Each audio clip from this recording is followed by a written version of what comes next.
Hello students, in the last video we studied pollination and its types in topic reproduction in lower and higher plants. Now in this video we will study agents of pollination, that is pollinating agents. Agents which carries pollen grain from anther to stigma is called a pollinating agents. म्हणजे जे घटक परागकण anther पासून stigma पर्यंत वाहून नेण्याचं काम करतात त्यांना पॉलिनेटिंग एजंट असं म्हटलं जातं. There are main two types of pollinating agent, one abiotic agent and second biotic agent. Abiotic agent consist non-living agents and they are wind and water. Biotic agent consist living agents and they are insect, bird, bat, snail and animal etc. First we are going to study abiotic agent, that is wind. We see pollination by wind, that is anemophily. First we see its a definition. The pollination which takes place through wind is called anemophily and that flower is called anemophilous flower. जेव्हा परागीभवन वाऱ्याच्या मदतीने होतं तेव्हा त्याला अॅनिमोफिली असं म्हटलं जातं आणि त्या फ्लावरला अॅनिमोफिलस फ्लावर असं म्हटलं जातं. दिस flower shows some changes which are called as adaptations, and these adaptations are as follow. One, the flowers are small, inconspicuous. Inconspicuous means they are not noticeable, not prominent. सहज लक्षात येण्यासारखी फुलं असत नाहीत. Colorless, without color, and without nectar and fragrance.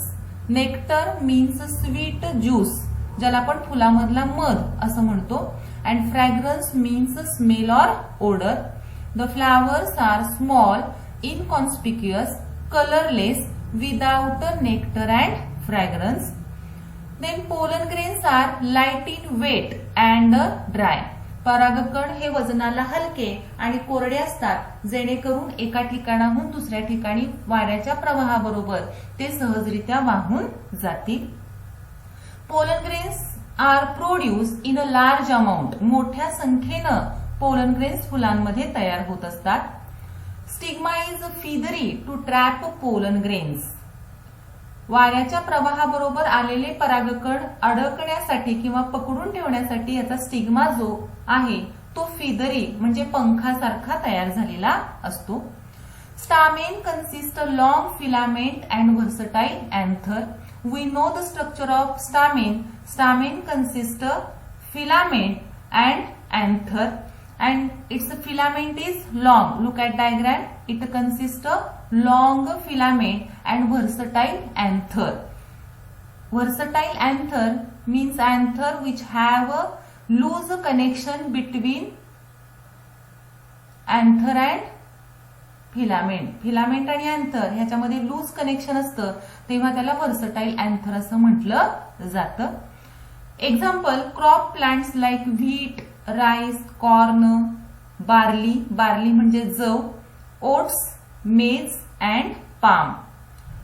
Pollen of wind pollinated plants causes hay fever in a people who are sensitive to pollen. Means it causes pollen allergy. म्हणजे त्या ठिकाणी pollen sensitive people जे आहेत त्यांच्यामध्ये hay fever म्हणजे common cold सारखे symptoms त्या ठिकाणी दिसून येत असतात. It caused by hypersensitivity to pollen. Then next type is a pollination by water or hydrophily. First we see its definition. The pollination which takes place with the help of water is called a hydrophily. जेव्हा परागीभवन पाण्याच्या मदतीने होतं तेव्हा त्याला हायड्रोफिली असं म्हटलं जातं and that flower is called a hydrophilous flower.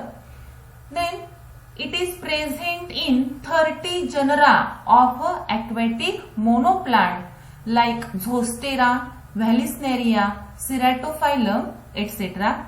This flower shows some floral adaptations like flowers are small and inconspicuous, म्हणजे फुलं लहान आणि लक्षात न येण्यासारखी लेस प्रॉमिनंट असतात.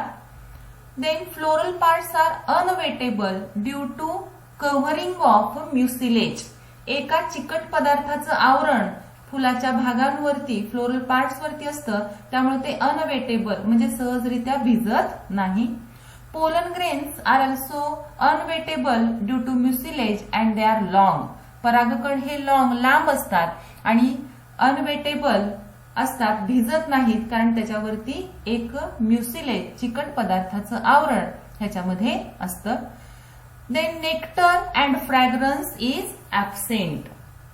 स्वीट ज्यूस किंवा फुलामधला जो मध आहे तो मध आणि फ्रॅग्रन्स म्हणजे स्मेल या फुलांमध्ये तयार होत नाही. Then next point is types of hydrophily. There are main two types of hydrophily. One hypohydrophily and second epihydrophily. First we are going to see hypohydrophily. Hypohydrophily occurs below the surface of water. बघा, hypohydrophily या नावामधून आपल्याला याचा अर्थ समजतो. हायपो means below, खाली, and hydrophily means pollination with the help of water. It means hypohydrophily occurs below the surface of water. Pollen grains are heavier than water, sink down and caught by stigma of a female flower. Hypohydrophily चे जे plants आहेत त्यामध्ये pollen grains हे पाण्यापेक्षा जड असतात, त्यामुळे पाण्यात ते भिजतात and caught by stigma of a female flower. Female फ्लावरचा जो स्टिग्मा आहे त्या स्टिग्मामध्ये ते कॅच होतात, कॅप्चर त्या स्टिग्मामध्ये होतात, त्या स्टिग्मानं ते रिसीव्ह केले जातात आणि पॉलिनेशन होत असतं. Pollen grains are heavier than water, sink down and caught by stigma of a female flower. Example Zostera, that is sea grass. It consist a long ribbon like pollen grain without a exine. Then next type is epihydrophily. Epihydrophily, epi means above and hydrophily means the pollination with the help of water. It means epihydrophily occurs above the surface of water. याच्या नावावरूनच आपल्याला समजतं epihydrophily पाण्याच्या पृष्ठभागावरती घडून येत असतं. In epihydrophily, pollen grains float on a water surface. They reach to stigma of a female flower. The specific gravity of pollen grain is equal to water, so pollen grain floats on a water.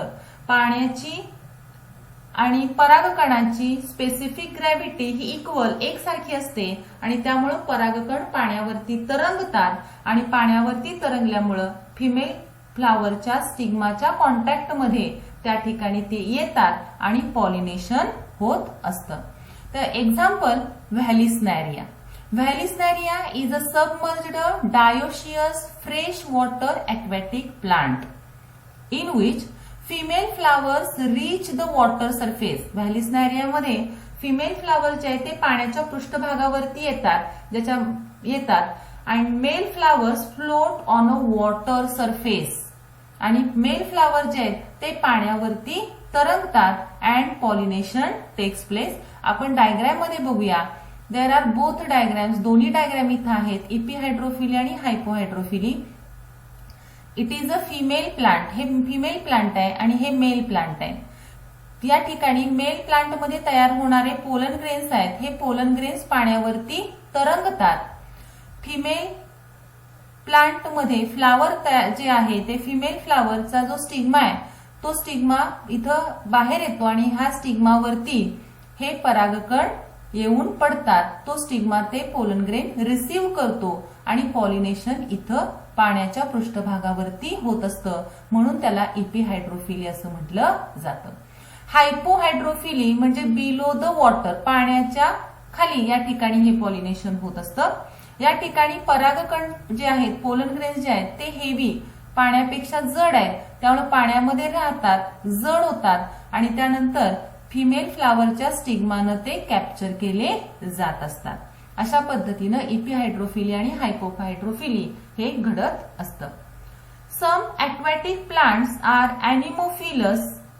Example, Potamogeton and the Halogaris, etc. Some aquatic plants are entomophilous. Example, Lotus, water hyacinth. काही aquatic plants हे anemophilous आहेत, तर काही aquatic plants हे entomophilous आहेत. We see a short assignment on it. Solve these questions in your notebook. Thank you.